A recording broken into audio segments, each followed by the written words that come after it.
Bonjour,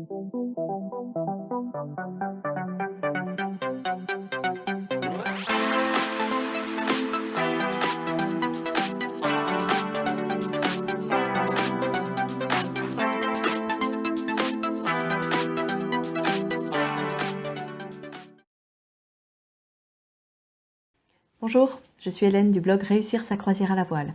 Pour ce deuxième épisode de notre série de vidéos sur le thème Comment partir serein en voyage autour du monde, je vais vous parler déscolarisation et apprentissage.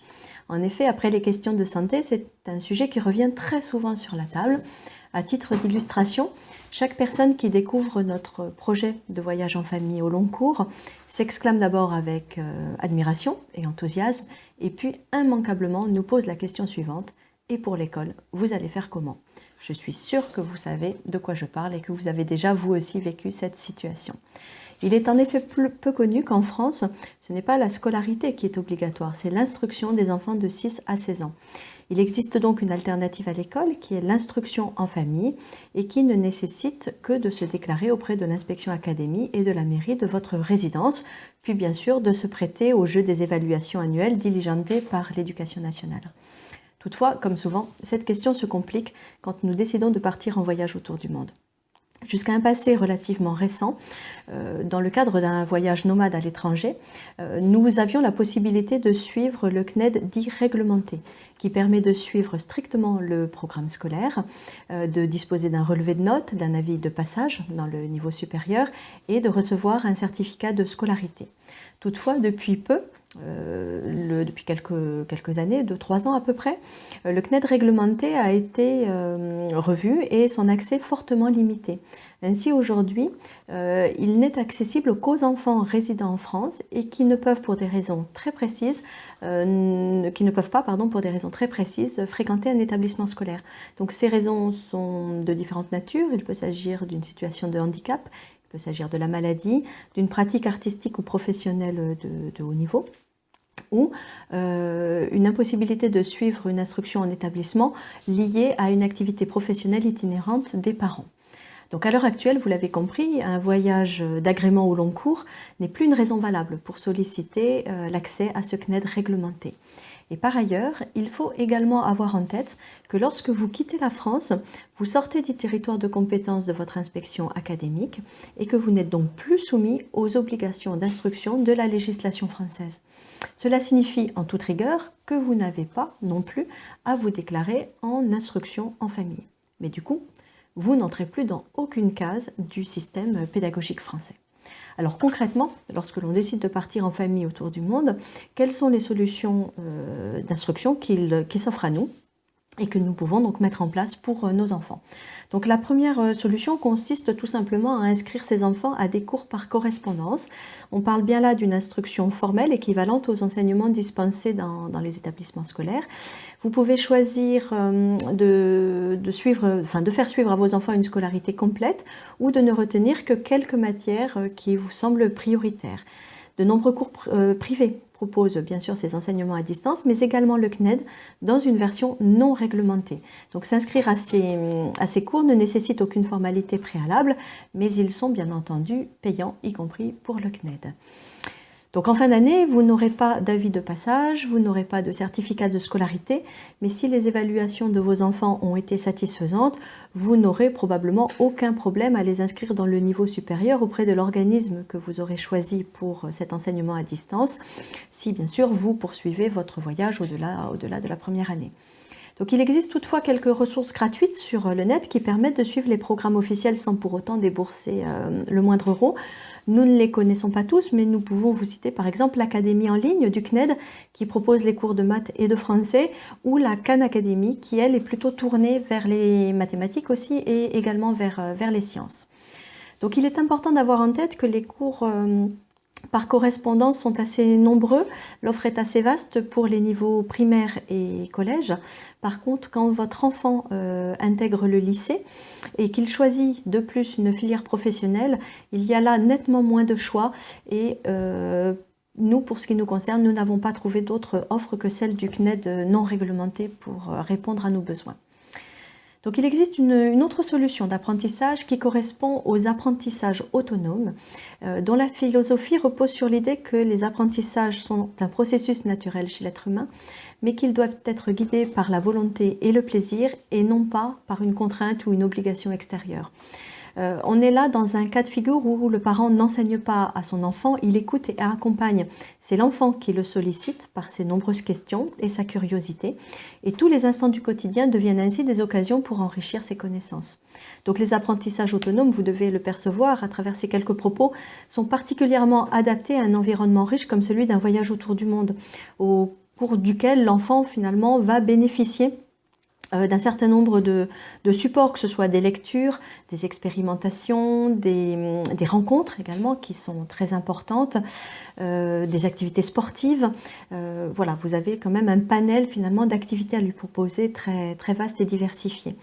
Donc ces apprentissages autonomes ont comme principal avantage de susciter l'intérêt de l'enfant parce qu'ils ont du sens pour lui et ils respectent de plus son rythme de travail et d'acquisition sans être planifiés à l'avance. Et puis il existe une troisième solution qui correspond en fait à un mixte des deux modalités que je viens de vous présenter. C'est-à-dire que l'enfant suit globalement le programme scolaire mais sans l'aide d'un support, d'un cours par correspondance. Vous définissez vous-même les supports que vous souhaitez utiliser et le rythme des apprentissages en fonction de vos propres objectifs, des demandes de l'enfant également, ce qui vous permet de vous adapter à ses particularités et à son rythme de développement. Donc, vous devez vous poser la question du choix que nous avons fait nous-mêmes pour nos enfants. Donc depuis le début, depuis que nous nous sommes engagés dans les préparatifs de notre voyage autour du monde, nous avons envie que ce voyage nous permette de vivre l'apprentissage, l'instruction plutôt de nos enfants autrement, sans pression inutile. Et nous avons envie d'expérimenter de nouvelles approches pédagogiques à cette occasion, pour pouvoir échanger, partager avec nos enfants, réveiller leur curiosité, donner du sens à ce qu'ils découvriront et surtout les laisser progresser au rythme de leur centre d'intérêt.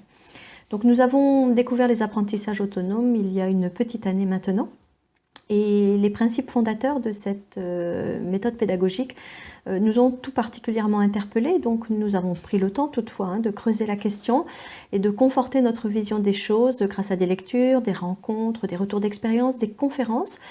Et aujourd'hui, notre croisière familiale à la voile et au long cours nous semble être une belle opportunité d'expérimenter le unschooling avec nos enfants. Ce voyage sera pour nous une source inépuisable de découvertes, directement perceptible et observable, donc pleinement accessible, quel que soit l'âge de l'enfant. Nous allons pouvoir appréhender des connaissances d'ordre géographique, historique, culturel, linguistique, physique, excessivement riche.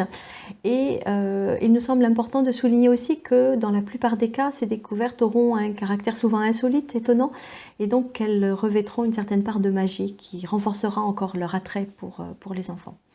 Donc deux outils nous ont principalement accompagnés dans notre cheminement que je partage aujourd'hui avec vous. Le premier est la bande dessinée autobiographique Jolie Sauvage de Lise Desportes, qui est disponible sur le web. Nous aimons beaucoup cette bande dessinée, dont je vais vous présenter aussi une planche. Donc cette bande dessinée sort une fois par semaine et nous avons fait le choix de l'imprimer pour bien sûr notre propre plaisir et pouvoir la partager en famille, mais également parce qu'elle est très utile pour rassurer nos familles un petit peu inquiètes de cette nouvelle approche des apprentissages qui sort pour elles en tout cas de l'ordinaire.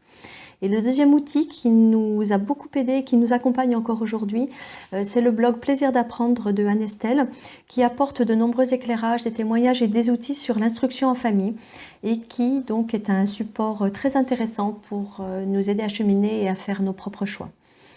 Voilà, mais si nous souhaitons, si nous savons nous ce que nous souhaitons mettre en place avec nos enfants aujourd'hui, nous avons les idées bien claires là-dessus, nous tenons également bien sûr compte de leur avis. Nous partons nous avec des enfants que l'on va qualifier de grands, 11 et 15 ans cette année. Et donc, ils sont directement concernés par cette question et ont bien sûr leur avis à donner sur cette dernière. Donc, notre fils, lui, valide bien sûr sans hésitation aucune les apprentissages autonomes.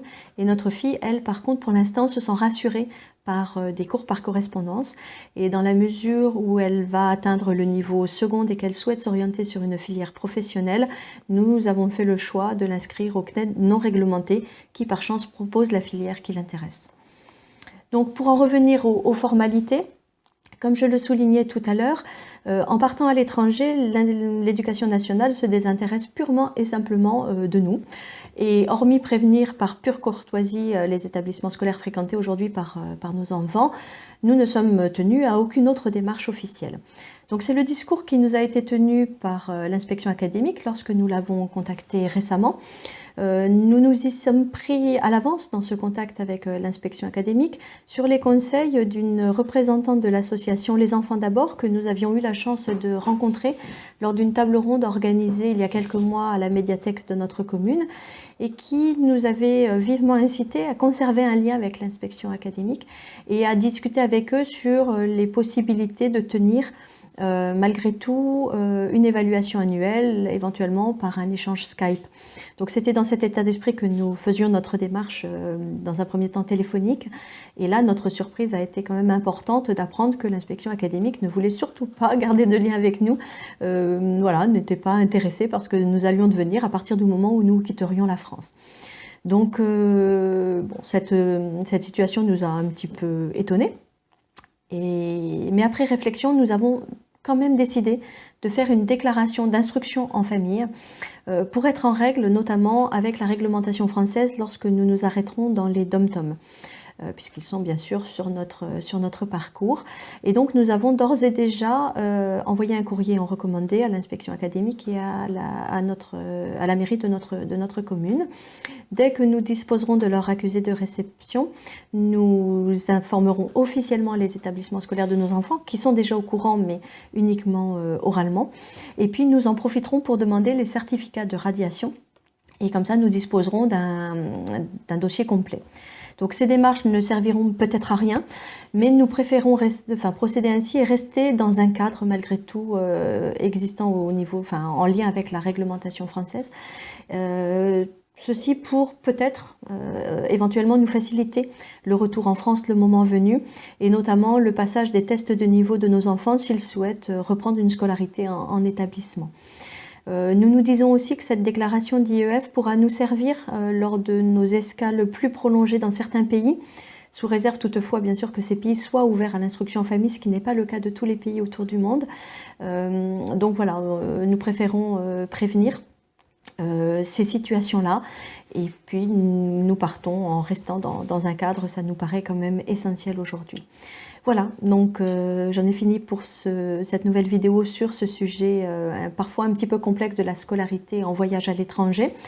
Je reviendrai prochainement vous présenter une autre thématique liée aux préparatifs d'un tel voyage. Je vous rappelle que vous pouvez d'ores et déjà télécharger sur notre blog le guide 14 étapes pour préparer son départ en grande croisière qui vous apportera déjà un certain nombre de réponses aux questions que vous pouvez vous poser. Je vous dis à très bientôt. Ciao!